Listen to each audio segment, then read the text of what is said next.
Bonjour à tous, merci de nous retrouver dans le 7-8 loisirs, vos idées sorties dans le département. On commence tout de suite avec le sommaire.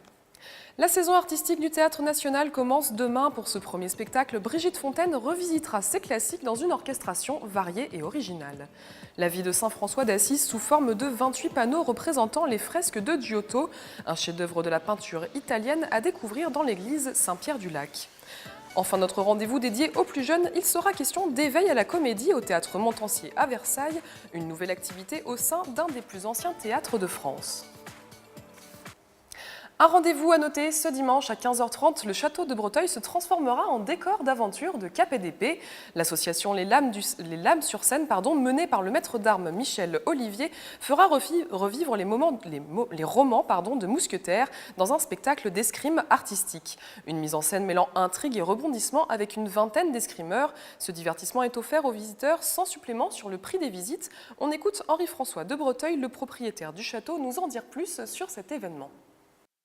On va avoir carrément un spectacle qui est fondé et basé sur les trois mousquetaires, car il crée des duels extraordinaires en faisant revivre D'Artagnan, Lady Godiva, Athos, Porthos, Aramis, etc. Et ils sont vraiment des athlètes formidables. D'ailleurs, Michel Olivier lui-même a été champion du monde d'escrime artistique. Je vous le disais en titre, le Théâtre National de Saint-Quentin en Yvelines lance ce samedi sa saison artistique. Pour ce premier spectacle, c'est Brigitte Fontaine et la troupe des Musiques à Ouïr qui ouvriront cette saison.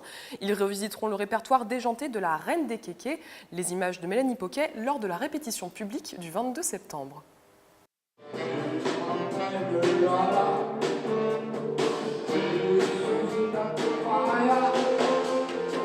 Chanteuse, poète, comédienne, Brigitte Fontaine, c'est un peu tout cela à la fois. Samedi 24 septembre, c'est elle qui ouvrira la saison artistique du Théâtre National de Saint-Quentin en Yvelines. Accompagnée par la troupe des Musiques à Ouïr, elle revisitera son répertoire dans une orchestration variée et originale.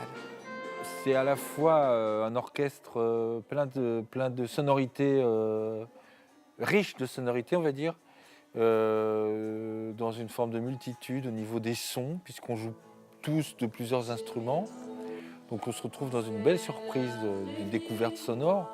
Et dans la même découverte sonore, on se retrouve au beau milieu de la poésie de Brigitte Fontaine, qui est aussi un délice. Incontournable de la chanson française, les plus grands titres de Brigitte Fontaine reprendront vie le temps d'une soirée. Un voyage où se mêlent free jazz, musique orientale et influences plus contemporaines. Interpréter les choses, ça veut dire se les remettre un petit peu à sa sauce et puis surtout laisser la place au public de faire son histoire. Une chanson de Brigitte Fontaine, c'est un univers entier, c'est un bonbon et c'est une envie et une excitation.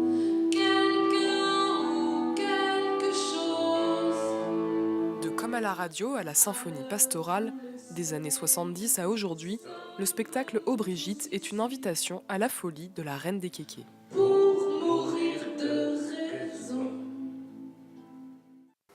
À noter, si vous ne pouvez y assister ou souhaitez revoir ce spectacle, il sera diffusé prochainement sur notre antenne. Et on passe maintenant à notre entretien.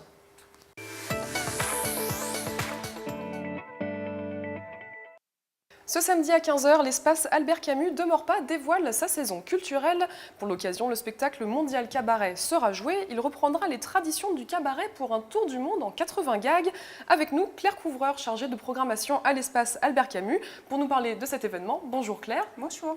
Alors pouvez-vous nous présenter ce spectacle mondial cabaret? Qu'est-ce que ce sera? Oui, alors ça va être un spectacle qui mêle du cirque, de la magie, du cabaret et qui s'adresse à tous les publics en fait. L'idée c'est de présenter un spectacle et d'offrir aux Morpasiens et au public qui ne connaît pas vraiment l'espace Albert Camus un spectacle qui détend un petit peu tout le monde pour tous les publics.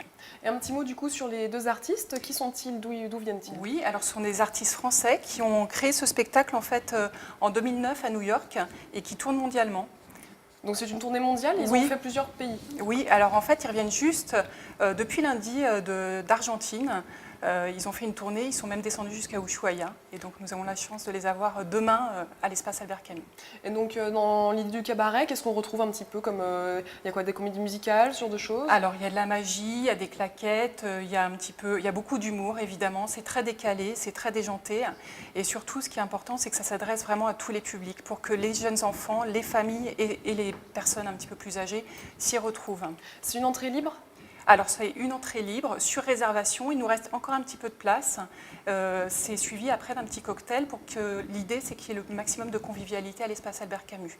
Alors, on le rappelle, c'est pour lancer, du coup, l'ouverture de saison Tout à de fait. cet espace Albert Camus. Qu'est-ce qu'on retrouvera d'autres comme événements importants dans l'année? Alors, on a plusieurs spectacles familiaux.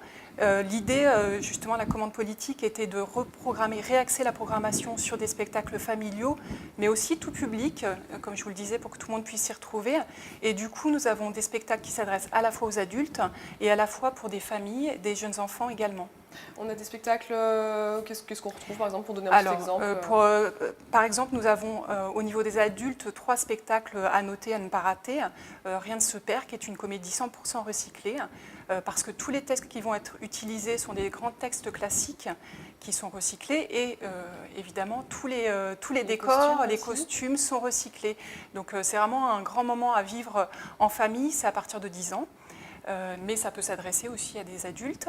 Après, nous avons Piano Furioso, qui est un récital classique de musique de piano, mais qui en fait est revisité également parce que c'est l'histoire de Gilles Ramade et son parcours au conservatoire de manière humoristique. Donc ça désacralise aussi la musique classique pour permettre au plus grand monde de passer un bon moment et en même temps avoir de la qualité. C'est plus accessible. Voilà, exactement. Et il y a un autre rendez-vous, peut-être pour les plus jeunes publics? Alors, pour les plus jeunes publics, nous avons 2 dates à partir de 4 ans. Petite Rouge, qui est un spectacle très poétique, qui revisite également l'histoire du petit chaperon rouge, dans des décors de bambou qui sont magnifiques. Et L'Arbre sans fin, qui est une réinterprétation en fait, du livre album jeunesse de Claude Potier. D'accord, donc tous ces rendez-vous sont à retrouver de toute façon sur le site internet. On peut s'inscrire encore, il n'y a pas... Alors oui, il reste des places et j'ai oublié de préciser aussi, nous avons quand même une grande pointure de la musique, de la guitare, Emmanuel Rosfelder, qui donne un récital à l'espace Albert Camus, c'est assez unique. Et c'est quand ça? Alors, Emmanuel Rosfelder, que je ne vous dise pas de bêtises, c'est le 21 avril. Le 21 avril, d'accord. À 20h30. D'accord, eh bien on note toutes ces dates. Merci beaucoup Claire de nous avoir parlé de tous ces rendez-vous. À ne pas manquer, surtout pour plus d'informations, l'adresse et le numéro s'afficheront en bas de votre écran. Exposition maintenant jusqu'à fin septembre, l'intégralité des fresques de Giotto sont présentées en l'église Saint-Pierre-du-Lac à Montigny-le-Bretonneux. Sous forme de 28 panneaux photographiques, le visiteur est invité à découvrir la vie de Saint François d'Assise, un chef-d'œuvre de la peinture italienne ouvert à tous.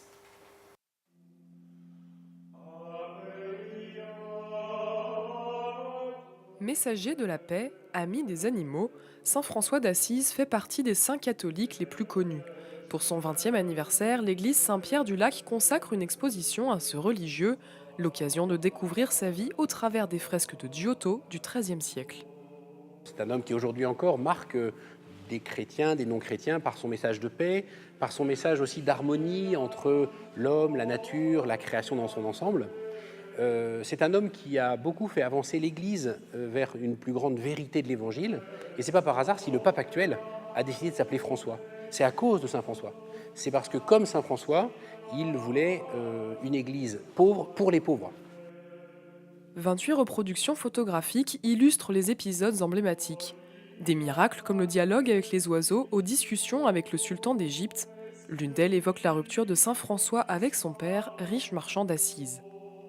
Pour montrer à quel point il veut se libérer de tout cet héritage familial, il se met littéralement tout nu sur la place centrale d'Assise, rendant ses vêtements à son père pour montrer sa volonté d'une liberté totale par rapport aux biens.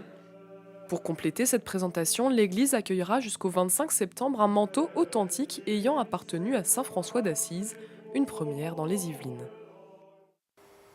Pour les passionnés de véhicules anciens, un rendez-vous immanquable ce dimanche à partir de 14 h. La ferme du Manet accueillera la 2e édition de Plein Phare sur l'auto.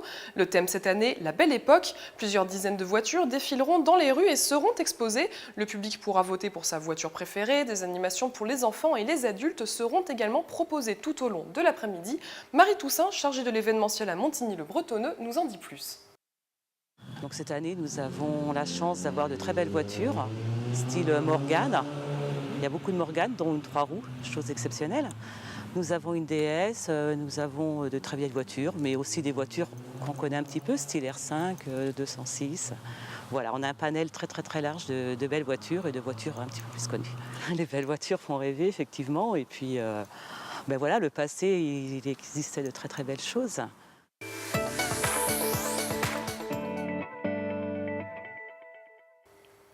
En votre enfance sommeille peut-être un Molière. Le théâtre Montansier a lancé mercredi 21 septembre une activité d'éveil au théâtre.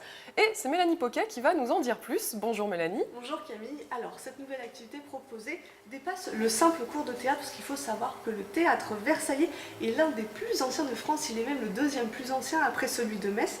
Il a été inauguré en 1777 par le roi Louis XVI et son épouse Marie-Antoinette et il se situe même à 2 pas du château royal. Alors pour en revenir à l'expérience du théâtre, cet éveil est une expérience globale. Les équipes de Montansier parlent même d'un chemin initiatique avec un cours hebdomadaire bien sûr, mais aussi une initiation à la technique. Écoutez.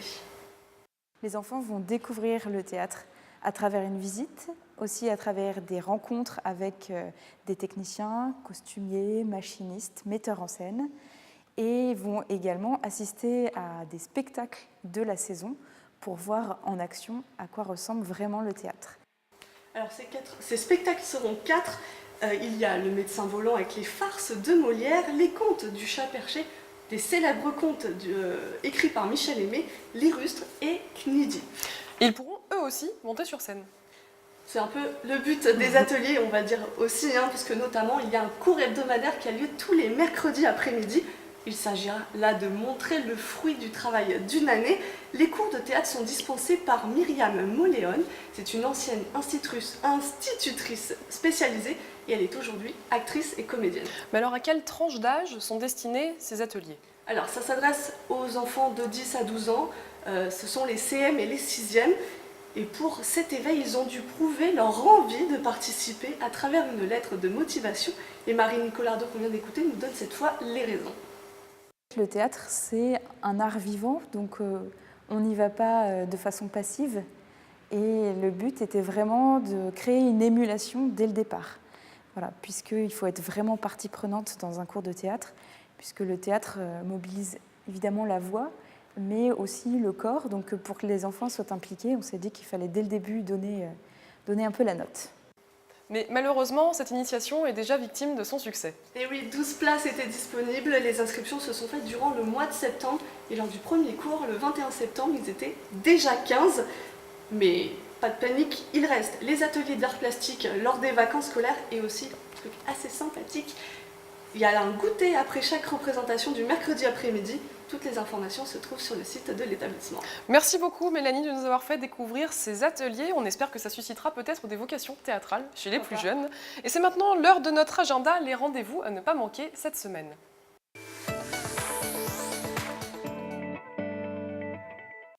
Dimanche à Manille-les-Hameaux aura lieu le dernier tournoi de pétanque de la saison organisé par les Amis de la pétanque. L'occasion de participer à cet événement convivial où tout le monde est invité à jouer, peu importe son niveau. Mardi 27 septembre à 20 h, la salle Jacques Brel présentera Le secret de Fabula. Un jeune homme ordinaire devra sauver un monde où les personnages de livres prennent vie. Un spectacle musical mêlant humour et magie pour toute la famille.